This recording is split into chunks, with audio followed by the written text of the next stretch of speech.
नमस्कार मित्रांनो आणि पालक विद्यार्थी मित्रांनो, आम्ही घेऊन आलेलो आहे तुमच्यासाठी एक शानदार स्टोरी टाइप आणि तुमच्या पालकांना पण सांगा की विद्यार्थ्यांना हा व्हिडिओ नक्की दाखवा.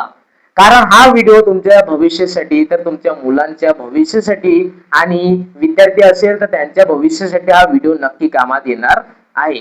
तर हे मी तुम्हाला एक स्टोरी टाइप सांगत आहे, एक स्टोरी सांगत आहे, एक कहाणी सांगत आहे. तर ह्या कहाणीमधून जो शिकायला भेटलं त्यांच्या कमेंट करून मला या व्हिडिओमध्ये तुम्हाला सांगायचं आहे. बघा, तर हे कहाणी आहे एका छोट्याशा गावाची आणि एक दोन विद्यार्थ्यांची. एक वडील होते आणि दोन भाऊ होते.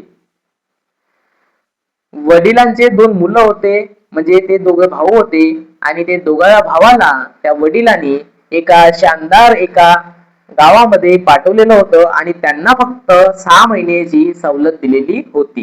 की वडील म्हणत होते की आमच्या मुलांना, दोनही मुलांना मी एका गावामध्ये पाठवतो आणि त्या दोघही मुलांना एका गावामध्ये त्या वडिलांनी पाठवले. तर त्यांना दिलेले जे 6 महिने होते ते 6 महिन्यामध्ये तुम्ही एखादी गव्हर्नमेंट जॉब म्हणजे सरकारी नोकरी याची तयारी करायला त्या पालकांनी आपल्या मुलांना दोघांना पाठवलं. तर एकाचं नाव होता रामू आणि एकाचं नाव होता श्याम. तर ते दोघे पण आपल्या एका गावामध्ये गेले. तर ते गाव होतं मुंबई. मुंबईमध्ये गेले आणि मुंबईमध्ये जाऊन सगळ्यांनी त्या दोघही भावांनी काय केलं, अभ्यास करायला सुरुवात केली.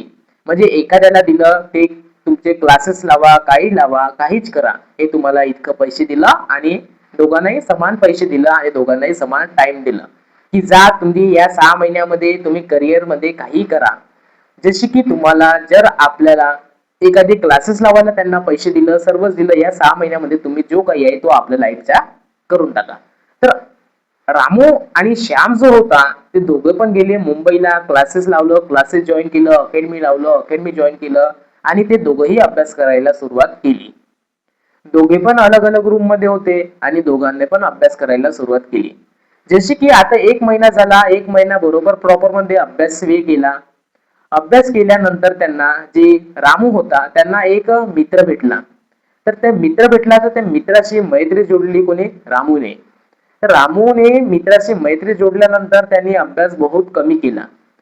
जसे की आता आणखी त्यांच्यापाशी आणि श्याम, तर त्यांना मित्र पण भेटले होते पण त्यांनी म्हटलं मला मित्राशी काही लेनदेन नाही, मला माझ्या करिअरशी लेनदेन आहे, म्हणून त्याला इंटरेस्ट नव्हता मित्रांमध्ये. तर तो आपला प्रॉपर वे मध्ये अभ्यास करायला बसला. तर असे निघता निघता त्यांचे 4 महिने निघून गेले. एक्झाम जवळ आली, फक्त 2 महिने बाकी होते आणि रामूला मालूम होते की आपला अभ्यास कसं झालेला आहे आणि श्यामला पण मालूम होतं की आपला अभ्यास कसं झालेला आहे. तर रामूने काय केलं, तर रामूने पुन्हा टेन्शन मध्ये आलं. आता माझे वडील काय म्हणतील मला, मी आता अभ्यास नाही केलं, मला मालूम आहे मी काय केलं, मला स्वतःला मालूम आहे मी काय केलं. असं कोण नाही ना मालूम झालं, रामूला. आणि श्यामला पण मालूम झालं की मीनं काय केलं स्वतःहून, त्याला पण मालूम आहे मीनं काय केलं म्हणून. त्याला दोघांच्या पण एक्झाम आलं, जवळ नजदीक एक्झाम आला. एक्झाम आल्यानंतर त्यांनी दोघं पण एक्झाम द्यायला गेलं. तर रामूला मालूम होतं आपण किती तीर मारला आणि श्यामला पण मालूम होतं आपण किती मेहनत घेतली. ते दोघे पण गेले, पेपर दिलं. पेपर दिल्यानंतर 1 महिन्यानंतर आणखी रिझल्ट आला, म्हणजे त्यांची मॅरिट आली. त्या मॅरिट मध्ये श्यामचं नाव दिसलं त्यांच्या वडिलाला. नंतर ते गावाला गेले. गावाला गेल्यानंतर त्यांनी श्यामचं नाव दिसलं त्यांच्या वडिलाला आणि रामूचं नाव तर दिसलंच नाही. तर रामूने काय केलं, रामूने चुपचापच होतं, तो काहीच बोलला नाही. तो टेन्शन मध्ये आला, मला मालूम आहे मी काय केलं. त्याला मालूम होतं ना त्यांनी ऑलरेडी काय केलं तर. आणि श्यामला पण मालूम होतं की मीनं काय केलं, म्हणून त्याच्या रिझल्ट मध्ये लिस्ट मध्ये नाव आलं. तर लिस्ट मध्ये नाव आल्यानंतर श्यामला प्राइज भेटलं मोठं चांगलं आणि रामूला चांगलं दंड भेटले त्याच्या वडिलाच्या हातचे.